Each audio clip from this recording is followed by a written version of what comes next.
दोस्तों, एक ऐसी दुल्हन की कहानी जिसने अपनी शादी की पहली रात को ही जान देने का फैसला कर लिया था। सिर्फ एक रात, बस एक रात की मोहलत थी उसके पास। सूरज की पहली किरण के साथ ही उसकी गर्दन पर तलवार चलने वाली थी। लेकिन दोस्तों, उस एक रात में ऐसा क्या हुआ कि एक पत्थर दिल राजा की आंखों से आंसू बह निकले। वो कौन सी कहानी थी जिसने मौत के सौदागर को इंसान बना दिया?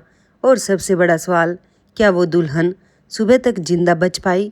जानने के लिए ये पूरी कहानी अंत तक देखिएगा, क्योंकि आखिरी 5 मिनट में जो ट्विस्ट आने वाला है वो आपके रोंगटे खड़े कर देगा।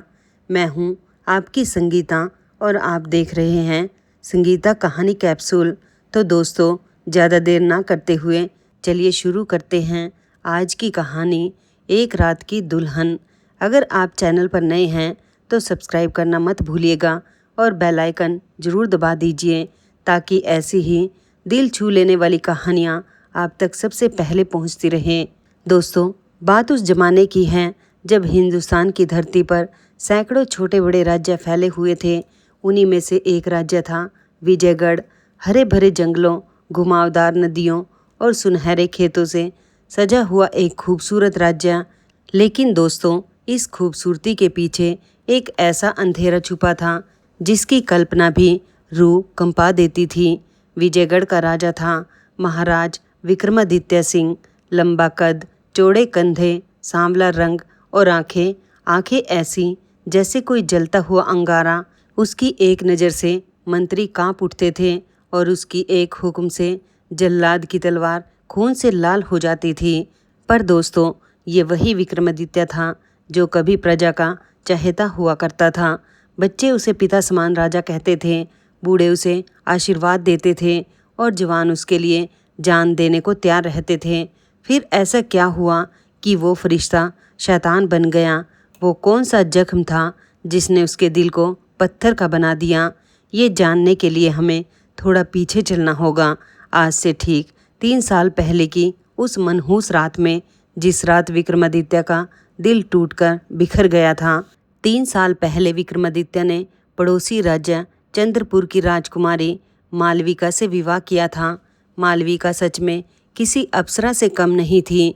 दूध जैसा गोरा रंग, हिरनी जैसी आंखें, कमर तक लंबे काले बाल और होठ ऐसे जैसे गुलाब की पंखुड़ियाँ।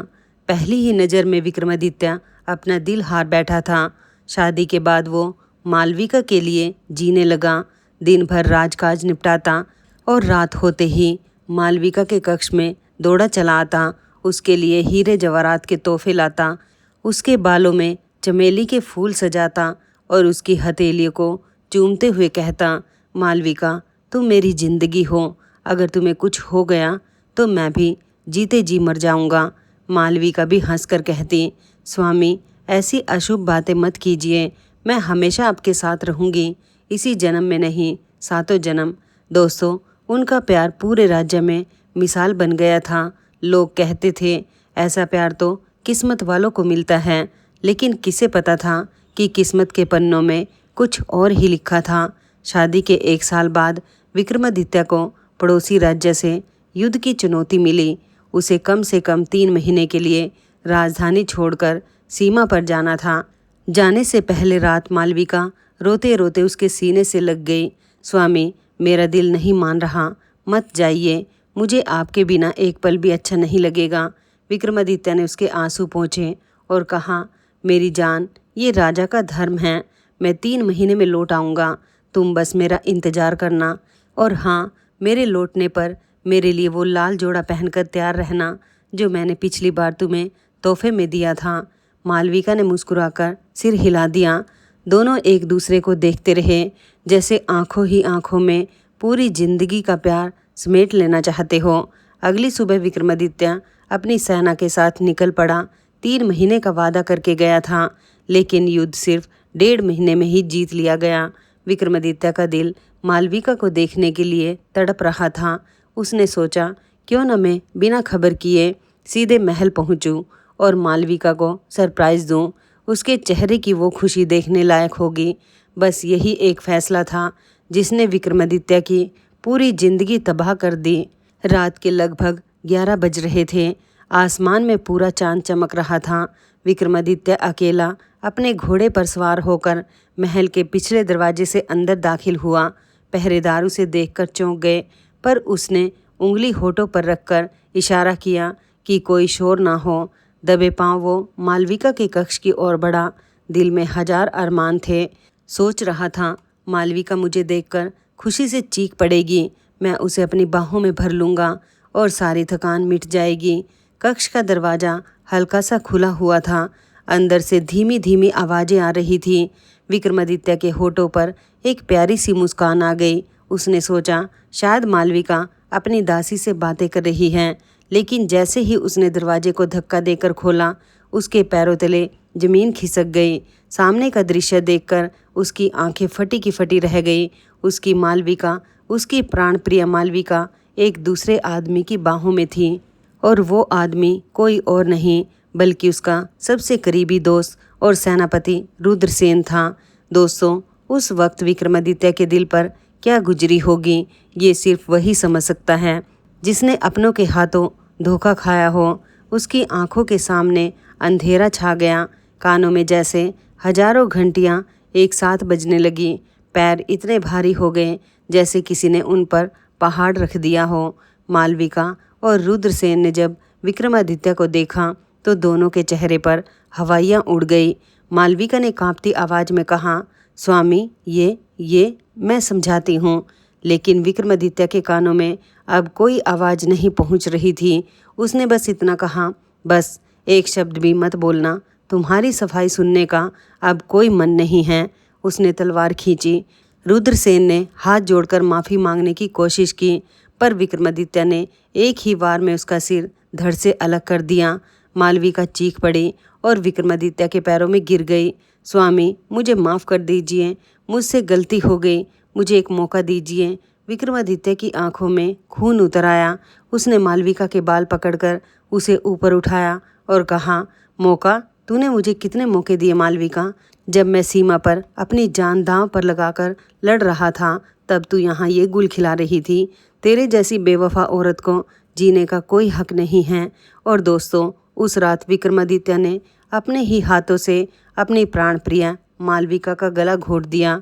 जिन हाथों से वो कभी उसकी हथेलियाँ चूमता था, उन्हीं हाथों से उसकी सांसें छीन ली। उस रात के बाद विक्रमादित्य कभी पहले जैसा नहीं रह पाया दोस्तों। वो जो कभी हंसता खिलखिलाता राजा था, अब एक चलती फिरती लाश बन गया था।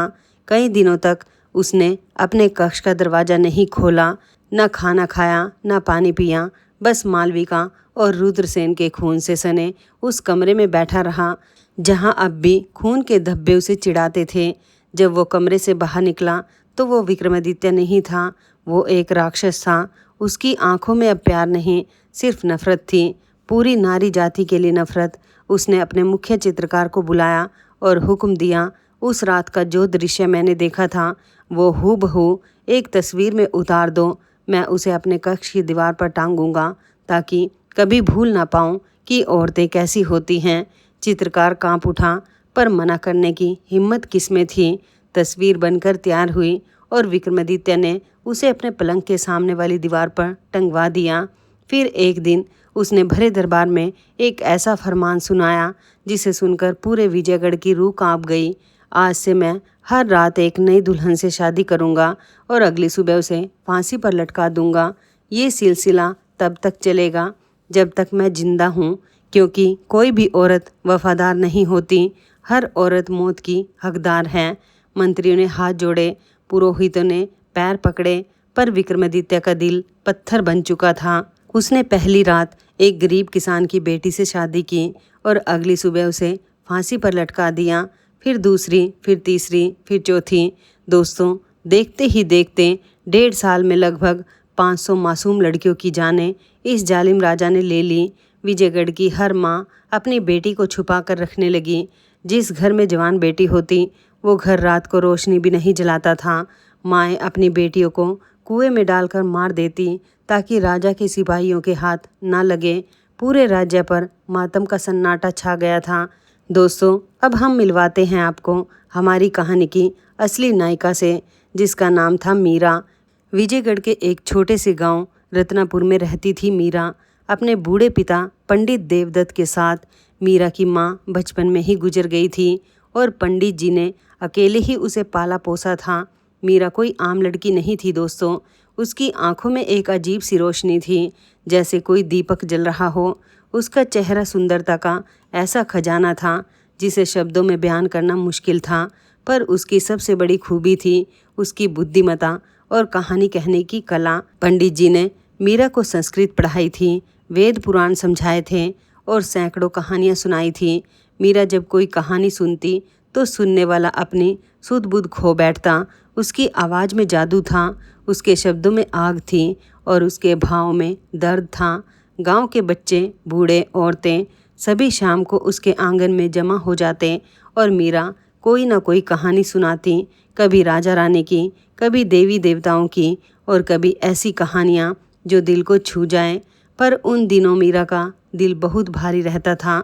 हर रोज़ कोई ना कोई खबर आती कि फलाना गांव की लड़की को राजा ले गया, फलाना गांव की बेटी को सुबह फांसी हो गई।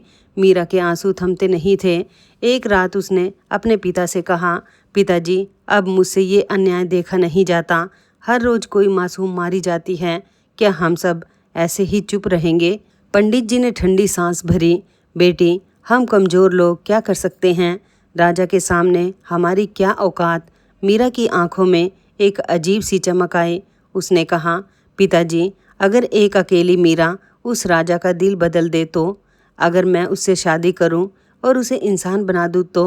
पंडित जी पर तो जैसे बिजली गिर पड़ी। उन्होंने कांपते हुए कहा, बेटी, तू पागल हो गई है क्या? वो शैतान है, इंसान नहीं। वो तुझे भी मार डालेगा। मीरा ने अपने पिता के पैर छुए और कहा, पिताजी, अगर मेरी एक जान देने से सैकड़ों मासूमों की जान बच सकती है तो ये मेरे जीवन का सबसे बड़ा सौभाग्य होगा। मुझे आज्ञा दीजिए। पंडित जी रो पड़े। उन्होंने मीरा को सीने से लगा लिया।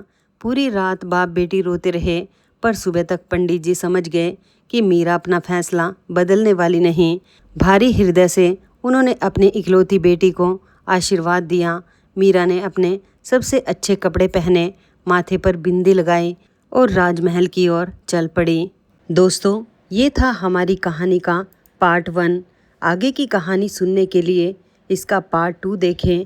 अगर आपको ये पहला भाग पसंद आया हो तो वीडियो को लाइक कीजिए, अपने दोस्तों के साथ शेयर कीजिए और मेरे चैनल संगीता कहानी कैप्सूल को सब्सक्राइब ज़रूर कर लीजिए।